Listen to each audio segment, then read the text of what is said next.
भारतीय सेना और आतंकवादियों के बीच ये लड़ाई करीब 80 घंटे तक चला। आखिरकार सभी आतंकवादी मारे गए, लेकिन इस ऑपरेशन में 7 भारतीय सुरक्षा कर्मियों ने अपनी जान गंवा दी। पूरा देश सन्न रह गया।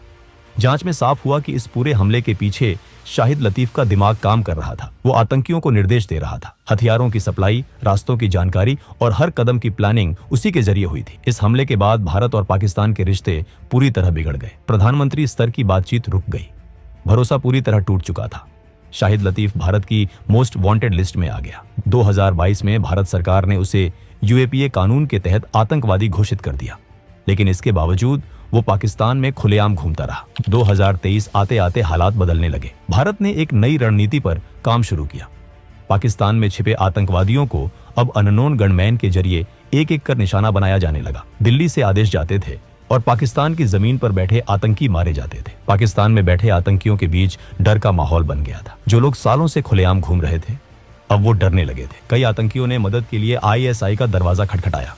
इसके बाद आईएसआई भी एक्टिव हो गई थी और कुछ बड़े आतंकियों को सुरक्षा देना शुरू कर दिया गया। अब भारत का अगला टारगेट था शाहिद लतीफ, लेकिन यह टारगेट आसान नहीं था। शाहिद लतीफ सिर्फ जैश ए मोहम्मद का अहम सदस्य नहीं था, बल्कि आईएसआई की सुरक्षा में भी था। उसे मारना मतलब सीधे एक बड़े नेटवर्क को चुनौती देना। शाहिद लतीफ के हथियारों की सप्लाई का रास्ता भी आसान नहीं था। उसकी गन सप्लाई बांग्लादेश से आती थी। इस नेटवर्क का एक अहम नाम था मोहम्मद उमैर। मोहम्मद उमैर बांग्लादेश से पाकिस्तान में हथियारों की तस्करी करता था, लेकिन वो सीधे शाहिद लतीफ को गन सप्लाई नहीं करता था। मोहम्मद उमैर पहले पाकिस्तान के बड़े बड़े गैंगस्टरों को हथियार देता था। वही गैंगस्टर आगे शाहिद लतीफ तक ये गन पहुंचाते थे। जब भारतीय खुफिया एजेंसी रॉ को इस पूरे नेटवर्क की जानकारी मिली, तो उन्होंने सीधा हमला करने की बजाय दिमाग से काम लेने का फैसला किया। कुछ भारतीय एजेंट बांग्लादेश पहुंचे और मोहम्मद उमैर को पकड़ लिया गया। शुरुआत में उमैर डर गया, लेकिन फिर उसे एक ऑफर दिया गया।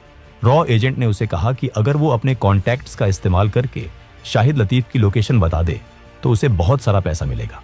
मोहम्मद उमैर पैसों का लालची था।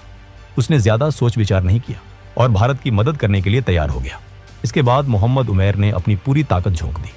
उसने पाकिस्तान के गैंगस्टरों से दोबारा संपर्क शुरू किया और किसी तरह शाहिद लतीफ की सही लोकेशन निकलवा ली। पता चला कि शाहिद लतीफ पाकिस्तान के पंजाब के दस्का इलाके में रह रहा था। ये इलाका सियालकोट के पास था और सुरक्षा के लिहाज से सेंसिटिव माना जाता था। मोहम्मद उमैर के लोग लगातार शाहिद लतीफ पर नजर रखने लगे।